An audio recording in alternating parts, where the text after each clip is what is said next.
বাঙালির আকাশে রবীন্দ্রনাথ ধ্রুবতারা। রবীন্দ্রনাথ বাঙালির, রবীন্দ্রনাথ বিশ্ববাসীর। রবীন্দ্রনাথ ধনীর, রবীন্দ্রনাথ গরিবের। রবীন্দ্রনাথ অবুঝ শিশুর, রবীন্দ্রনাথ বুদ্ধিজীবীর। রবীন্দ্রনাথ নাবালকের, রবীন্দ্রনাথ সাবালকের। রবীন্দ্রনাথ আমাদের সকলের।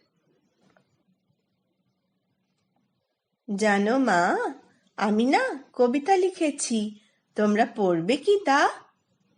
মার কাছে গিয়ে খাতা মেলে ধরে ছোট্ট অপরাজিতা।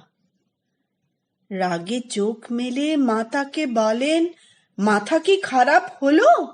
ছাইপাশ সব না লিখে বরং অঙ্কের খাতা খোলো। মুখ ভার করে গুটি গুটি পায়ে গেল সে বাবার কাছে। ও বাবা, কবিতা লিখেছি, তোমার দেখার সময় আছে? মুখটি না তুলে বললেন বাবা, কবিতা লিখেছ? বেশ, পড়ব তো বটে, আগে খবরের কাগজটা করি শেষ। অগত্যা গেল দিদিটির কাছে, ডাকল সে, দিদি আয়, দেখ না কেমন ছবিটি এঁকেছি ছোট্ট এ কবিতায়। দিদির দু চোখে টিভি পর্দার ঝলমলে রোশনাই। বলল, কবিতা তুই লিখেছিস? কবিতা না, ওটা ছাই। অপরাজিতার চোখ ছলো ছলো, বুকে কান্নার ঢেউ। তার লেখা এই প্রথম কবিতা দেখল না পড়ে কেউ।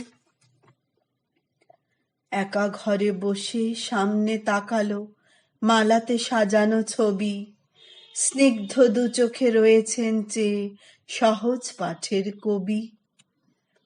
কবিতার খাতা মেলে সে ধরল, ঠোঁট দুটো থর থর।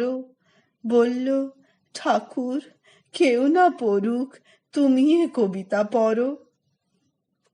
কি জানি কি করে কি যে হয়ে গেল, এ কথার সাথে সাথে রবি ঠাকুরের মালা থেকে ফুল ঝরল সে খাতাটাতে।